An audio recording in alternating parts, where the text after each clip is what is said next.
Un gusto estar aquí, compartir con Roberto esta programación. Y efectivamente yo creo que hoy es un día de celebración, es un día de recordación al conmemorar, al celebrar los 25 años del Acuerdo de Paz que puso fin a un periodo extremadamente duro, difícil, de más de 180 años de nuestras relaciones con el Perú. Nunca se había podido cerrar las fronteras y esta situación mantuvo en zozobra, en enfrentamientos, en escaramuzas e incluso en guerras, y esa historia es larga. La firma del Acuerdo de Paz de Brasilia del 26 de octubre de 1998 cierra definitivamente nuestras fronteras y establece otra relación con el Perú. Por lo tanto, yo quiero celebrar que han sido 25 años en donde la paz se ha consolidado. Es un proceso que tuvo todo el apoyo de la sociedad ecuatoriana y en estos 25 años hemos disfrutado de esa paz. Ha sido positiva, porque nuestras relaciones con el Perú se complementan, no son contrapuestas. Y la economía, el turismo y en todas las esferas de la relación y de la sociedad se ha ido consolidando nuestros proyectos binacionales. Por lo tanto, con la presencia del presidente Maguad en esta mañana en Bacana, realmente me siento contento, me siento agradecido de esta oportunidad.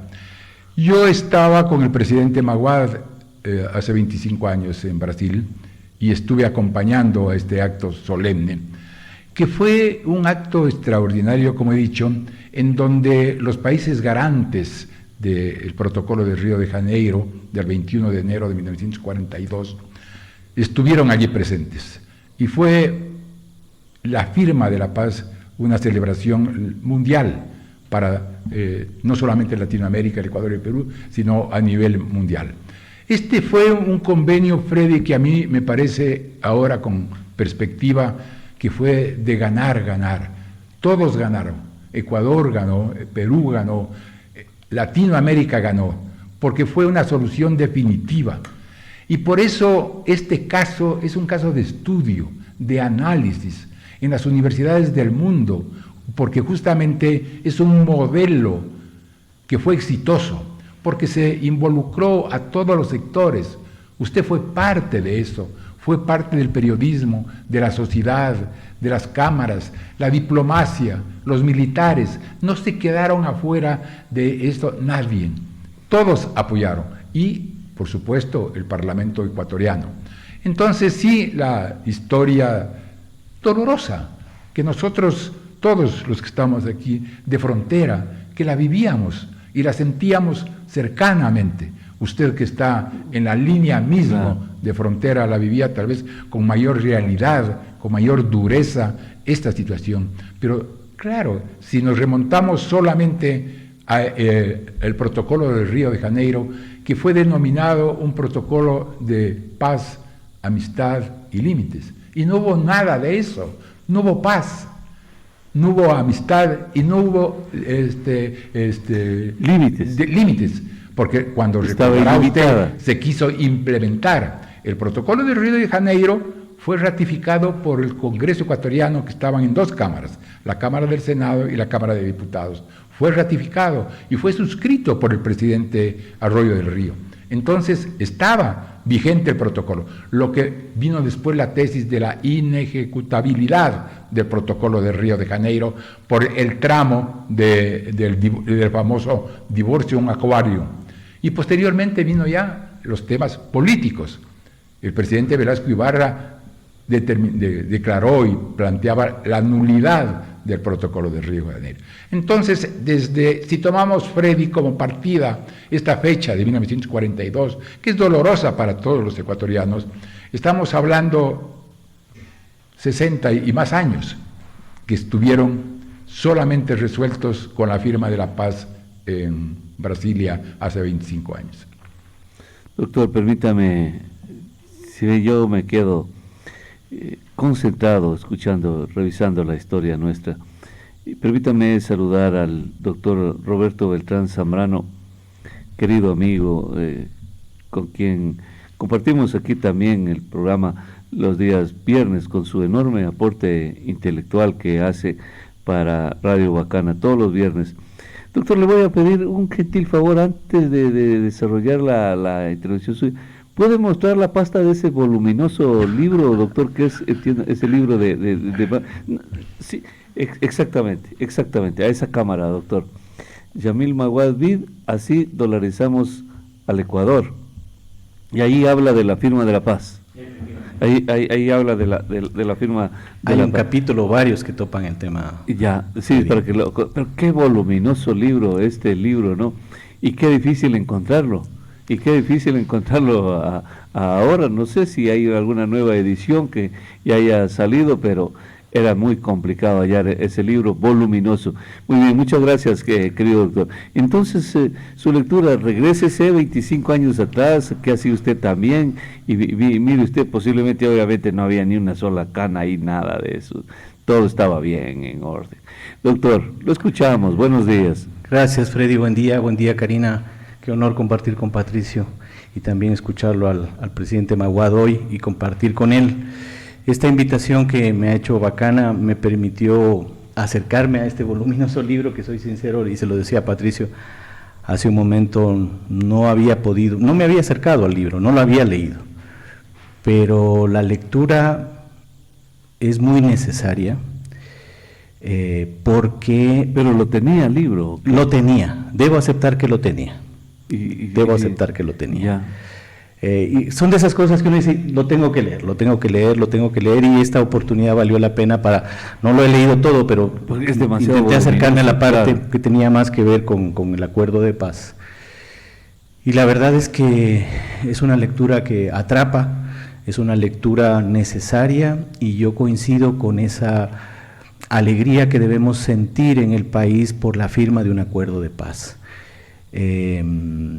En lo personal, mientras escuchaba a Patricio hace un momento, recordaba que mi abuelo paterno participó en la guerra militar. El papá de mi padre fue militar y participó en la guerra, y lo hirieron y tuvo que retirarse, y luego él vino a Loja y tuvo un emprendimiento familiar.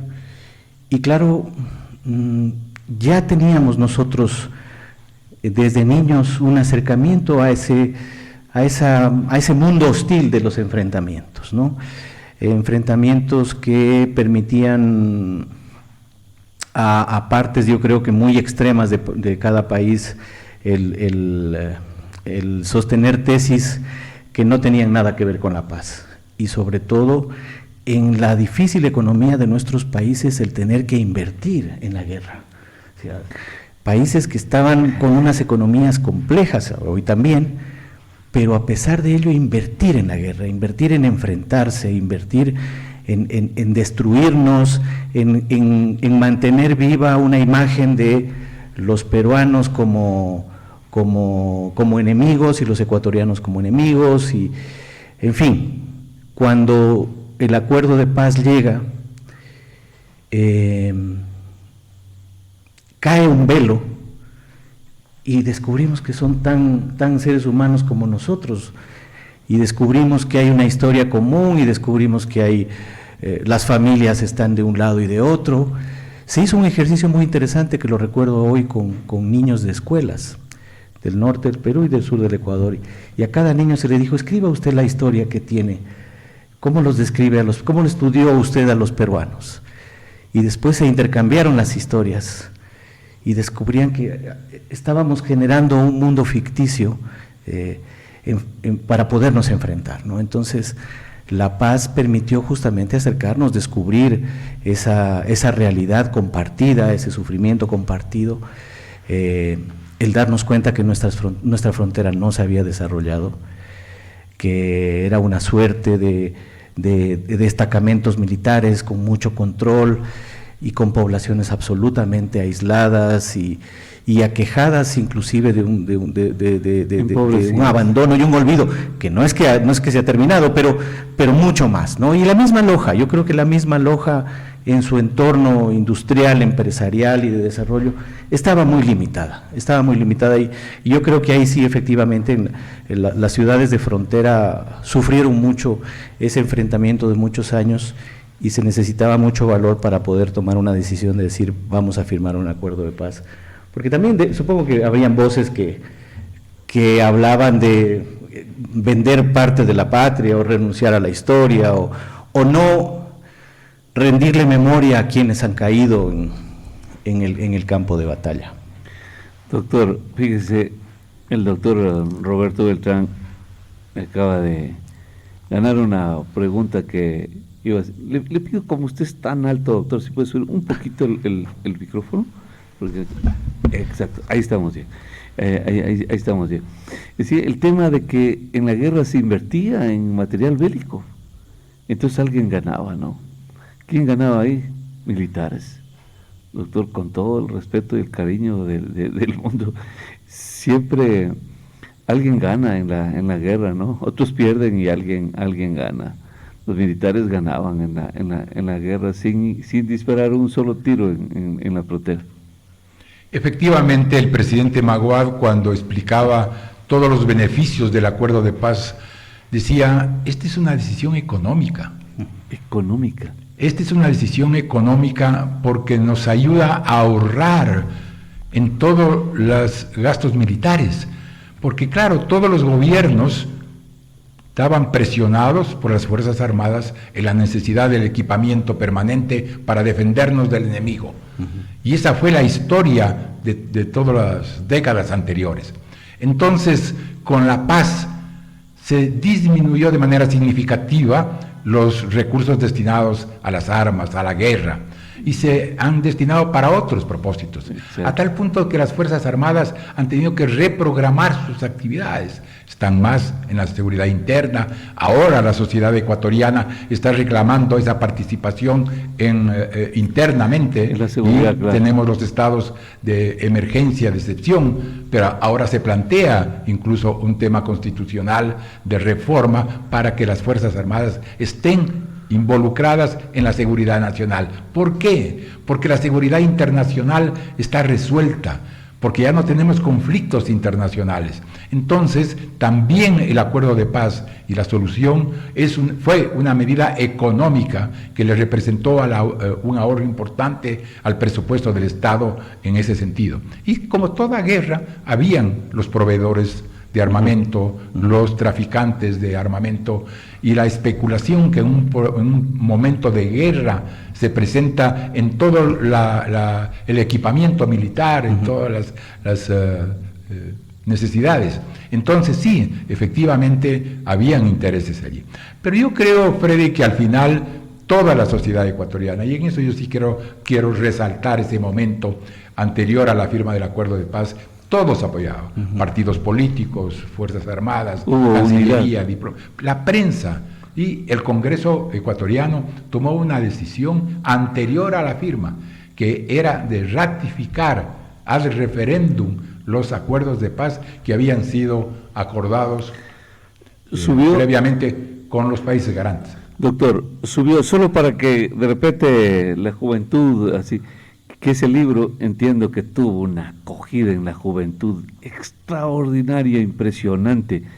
Digo esto porque el querido doctor Luchito Arroyo aquí, que distribuía este libro, no se daba abasto. De hecho, no se conseguía ese libro cuando se editó. A mí creo que me consiguió un familiar cercano del expresidente Maguad del libro. Y quizá para asociar así rápido, ¿no? Pero rápido, para que a quienes no conocen la historia o no leyeron el libro. No hay que olvidar el antecedente de que la firma de la paz es previo a la dolarización, ¿no? Y por eso quiero hacer esa puntualización de que la dolarización, de que la firma de la paz 98 es obviamente previo a la dolarización. Muy bien. ¿Cómo fue la popularidad del presidente Maguad ahí cuando se firmó la paz con el Perú? Bueno, el presidente Maguad, como lo ha dicho, se dedicó desde el 10 de agosto de 1998 que se posesionó al tema de la paz. Y efectivamente, conforme lo dice en su libro y todas las explicaciones, fue el tema no exclusivo, pero sí preponderante de su primer días de gobierno. Y por eso avanza a octubre. Entonces, hubo este trabajo concentrado en el tema de la paz. Y aquí un tema muy importante, Freddy, es de que el acuerdo de paz con el Perú se logró por una instancia de diplomacia presidencial. ¿Qué significa esto? De que ya las instancias diplomáticas se habían agotado, las comisiones, los acuerdos, el cuerpo diplomático. Ya no había más espacio. Y el presidente Maguad eleva este debate y este acuerdo a nivel presidencial y se reúne con el presidente Fujimori en varias ocasiones para establecer justamente y resolver los temas que las instancias inferiores no habían podido resolverlo. Entonces, en el caso concreto del análisis y del estudio de este acuerdo, un tema importante como esquema de negociación es el esquema presidencial. Se elevó el análisis a esas instancias. Entonces, terminado y resuelto el tema de la paz, el presidente Maguad tenía una popularidad muy alta y posteriormente vino la crisis económica, sin duda. Vino la crisis económica. ¿Por qué le alcanzó la crisis económica? ¿Puede recordarnos ahí? Bueno, la crisis económica fue el resultado de varias circunstancias, como dice el presidente Maguad y la denomina la tormenta perfecta. Es decir, hubieron varias cosas. El precio del petróleo, el precio internacional del petróleo a $7, el fenómeno del Niño, la crisis mundial, y se produce una crisis sin duda muy grande, la crisis económica, que le obliga al presidente a tomar decisiones en ese campo. La dolarización viene posterior justamente como una manera de resolver el tema. Pero yo para la historia diría que los temas de la paz, la dolarización, el servicio de rentas internas, el bono de la pobreza como mecanismo de subsidio directo, son hitos de la administración del presidente Maguad en su corto periodo. Obviamente no creo que haya un gobierno que en su periodo le haya tocado tomar tales decisiones tan fuertes, tan trascendentales para el país. No hay gobierno, yo no recuerdo alguno que alguna medida que haya adoptado, alguna decisión producto de su autoridad haya causado estas conmociones positivas o negativas. Pero el hecho es que el gobernante tomó decisiones en ese momento, el doctor Maguad, y eso que ya la firma de la paz había un poco alivianado la presión. Claro, porque si no hubiese sido peor todavía, ¿no?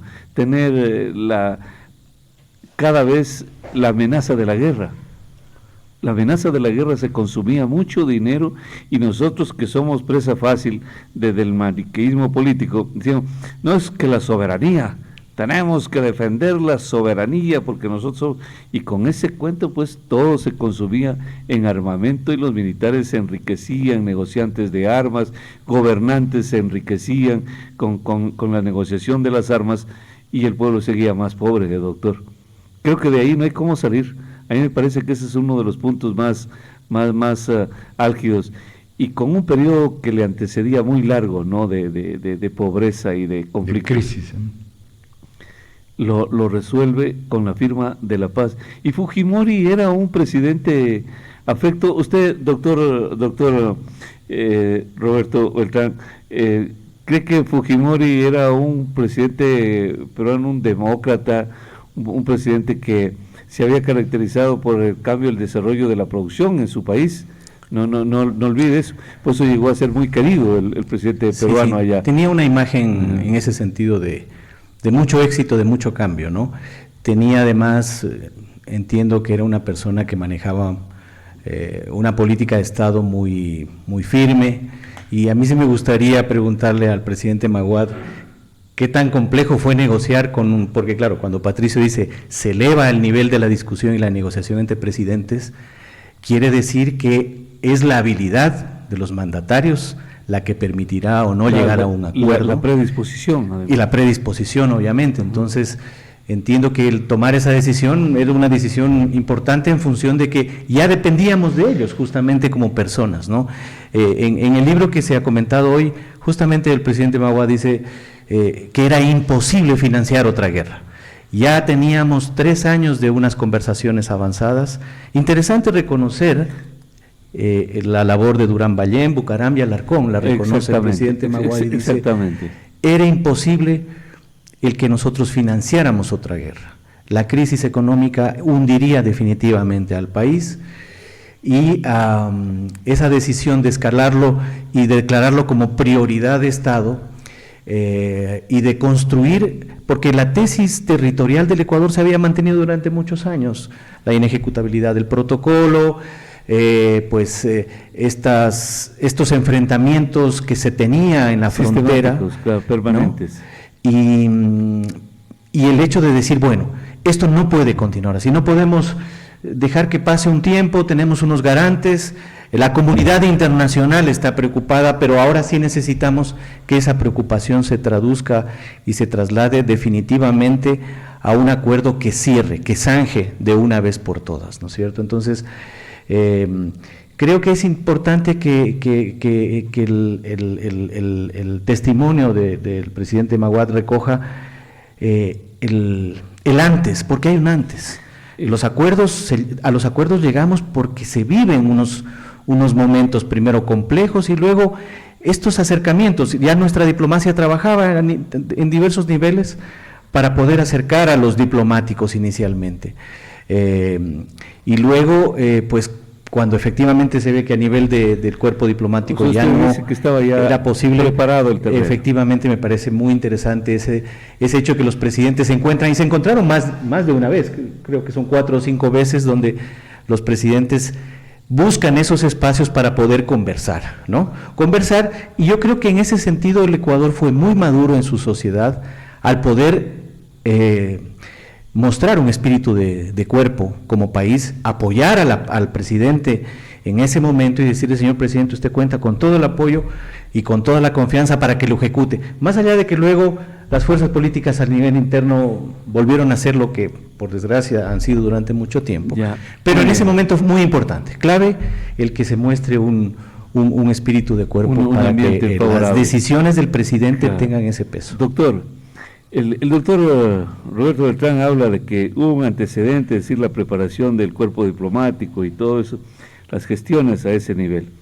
Sin embargo, si nos regresamos un poco más atrás, habría que hablar también del mayor antecedente, que es la guerra del CENEPA, doctor. Por supuesto. ¿Esa sería la última guerra o no? Por supuesto, yo diría que a partir del protocolo de 1942, las actividades en frontera fueron convulsionadas. Nunca hubo una paz.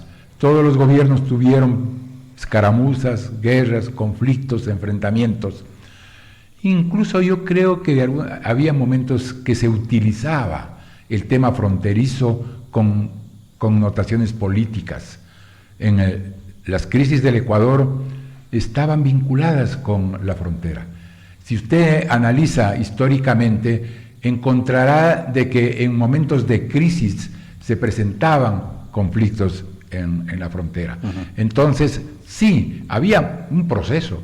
Yo creo que de todos los presidentes, cada uno de ellos tenía su posición. Recuerdo, por ejemplo, el presidente Borja creía en la intermediación del Papa mediante un acuerdo, pero Perú nunca aceptó eso.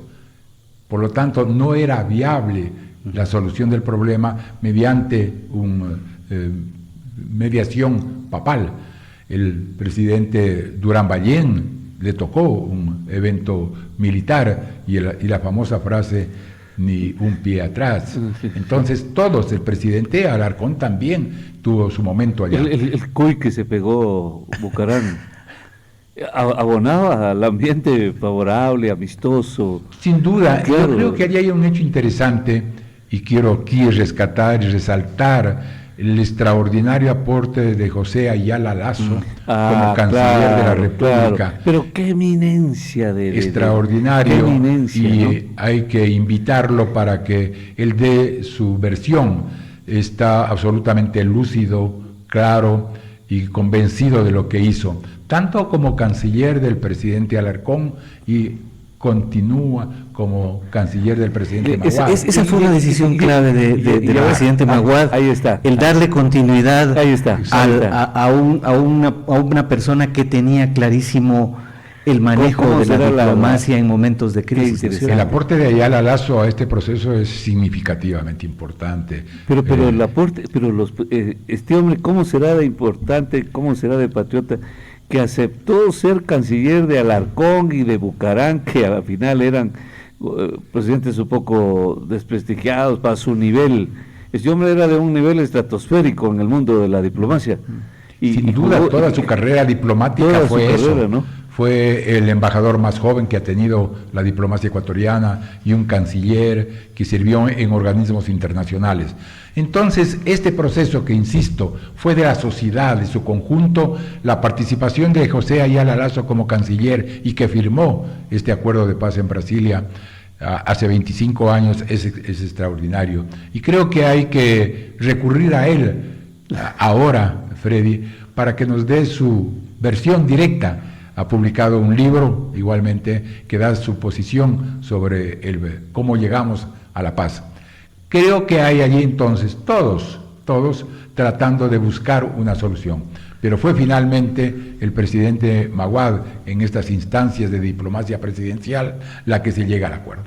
Pero yo quisiera tratar, Freddy, aquí cuáles han sido los beneficios de estos 25 años. Sin duda ha habido un tema de crecimiento económico, doctor, extraordinario. Exacto. Solo que le iba a proponer, no será si a vuelta de viaje le dejamos con eso, o sea, es espectacular. No, como usted quiera, todo lo que lo dejamos. Están diciendo es extraordinario. Veo que el doctor Roberto Beltrán creo que se ha amanecido leyendo el libro porque se lo sabe todo, ¿no? Qué impresionante ese dato histórico. Pensé que a ustedes se les iba a pasar por alto el tema de José Ayala Lasso. Pensé, dije, no, pero fíjense cómo rápido nos hacen caer en cuenta el enorme aporte de este personaje, ¿no? Que aún vive, está entre nosotros, gracias a Dios. Vamos a la pausa y regresamos en